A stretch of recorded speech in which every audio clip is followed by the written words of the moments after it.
Opening day was awesome. Let's recap on Fantasy Baseball Today Express.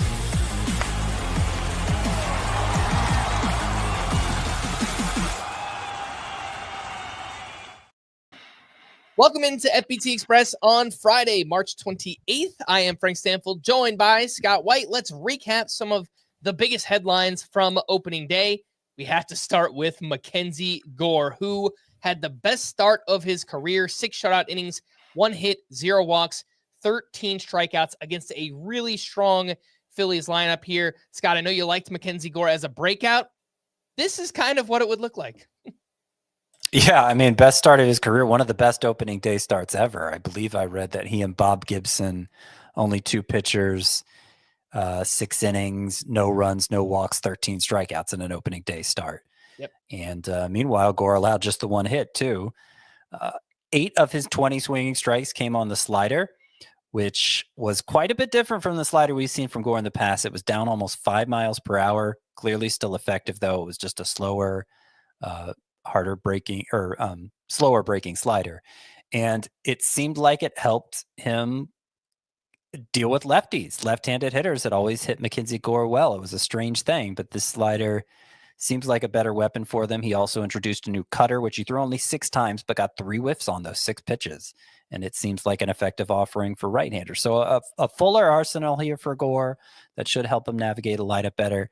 I think the biggest thing, though, is just that he threw 71% of his pitches for strikes. When he throws strikes, even before these arsenal changes, Gore can be dominant. We saw it early last season. We saw it late last season. It was just in the middle where control kind of caused everything to spiral. Let's take a look at some young hitters who had great games. Kyle Manzardo finished a single short of the cycle. He went 3 for 4 with a walk, double, triple, and home run, which came off of a lefty, by the way. Great game for Spencer Torkelson, who got on base 5 times. He went 1 for 1 with a homer and 4 walks. Tyler Soderstrom had a double dong, 2 home runs here against the Mariners. One of them came off of Logan Gilbert. So Torkelson and Soderstrom have first base eligibility. Kyle Manzardo, util only on CBS. Scott, if you have a roster spot to mess with, how would you rank these 3? Manzardo, Torkelson, and Tyler Soderstrom?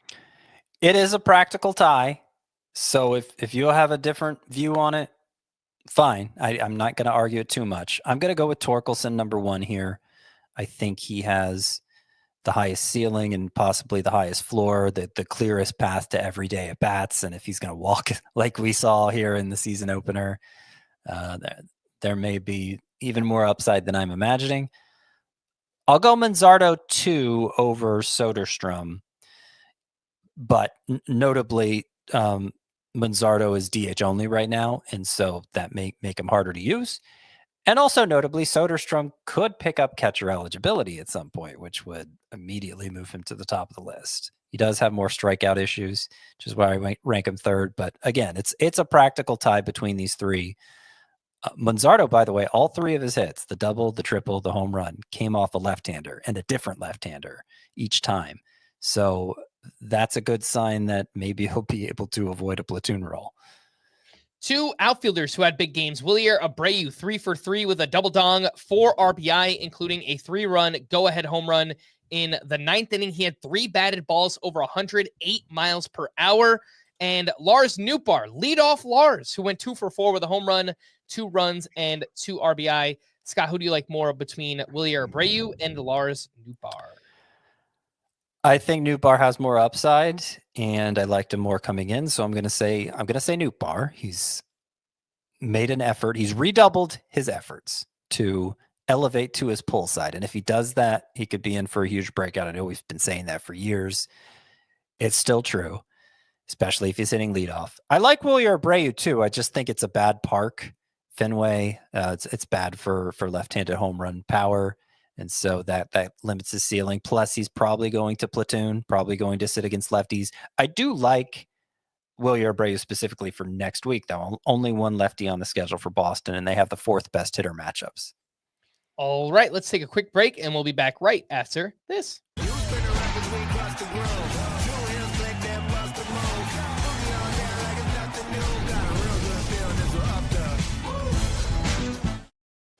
Welcome back in Fantasy Baseball Today Express. And Scott, a big theme on opening day here were bullpens. They were a mess.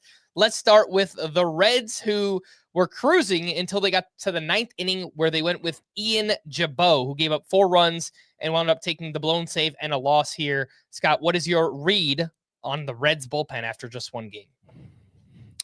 My read is Terry Francona should know better by now than to just throw any old reliever out in the ninth with a 1-run lead, right? And presume it's going to be fine.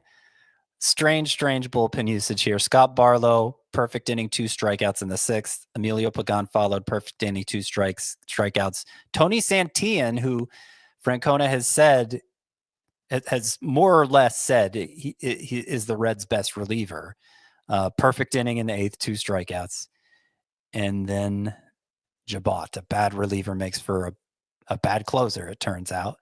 And I'm not sure we'll see him do that again. I still think Tony Santillan's the one to have here in the Reds bullpen because, again, Francona has more or less said he's the best one. It seems like he wants to use him in the highest leverage situation, but many times that's going to be in the ninth, especially after the way things went here on opening day. For the Phillies, it was Jordan Romano who pitched in the 8th inning with a 2-run lead. He wound up giving up 2 runs, and then Jose Alvarado pitched in the 9th, and he looked awesome, Scott. It looks like they were saving Alvarado for the save chance here. What's your takeaway here with the Phillies bullpen? Yeah, there's a little more to it than that because Romano in the 8th, he was facing 8, 9, and 1 in the Nationals lineup. Okay, well, doesn't seem like he's the high leverage guy then if he's facing the bottom of the lineup, but the Nationals lineup happened to begin lefty, lefty, lefty, switch hitter, lefty. So if you're anticipating the lineup turning over in the 9th with all those lefties, okay, it makes sense to save the left-hander for that stretch of the lineup. That said, Jordan Romano has to pitch well. He has to do better than he did here on opening day to emerge as or I guess to remain the front runner for saves that we think he is. And I do think that's what will ultimately happen. I think Romano will get the majority of the save chances. But if nothing else, we know Rob Thompson is going to play matchups to some degree and that they won't all go to Romano, at least to start out. For the Dodgers, Tanner Scott pitched in the 8th inning to face the bottom of the Tigers lineup. And then Blake Trinan came in for the 9th inning and picked up the save. There was no Kirby Yates in this game at all. And through 3 games that the Dodgers have played, their bullpen usage has been a little bit different each time. So what's your read on the Dodgers? Dave Roberts is a great big liar, and we would have been better off if he had just not told us anything instead of telling us that he thinks Tanner Scott is the closer. I don't know. Maybe it'll still turn out that Tanner Scott gets 75% of the saves or whatever. But I kind of, it wouldn't surprise me given that Scott can be kind of shaky himself with all the walks and that the Dodgers have a multitude of closer caliber relievers. It wouldn't surprise me if it was just a mess all season long and 4 guys came away with double-digit saves. I don't want to go that far down the path because Scott worked the 8th inning one day. It's probably still Scott, but you know, you'd like him to lock it in right away so that we don't have to worry about this. All right, we did have some other bullpens here, Scott. The Red Sox, the Rangers, the Royals, the Pirates that kind of wound up doing some interesting things. Is there anything that stands out to you from any of those bullpens that you want to mention? Leave it to the other Hall of Fame manager in still managing today, Bruce Bochy, to make the exact same mistake Terry Francona did and assume that he could throw any old reliever in the 9th and it'd be fine.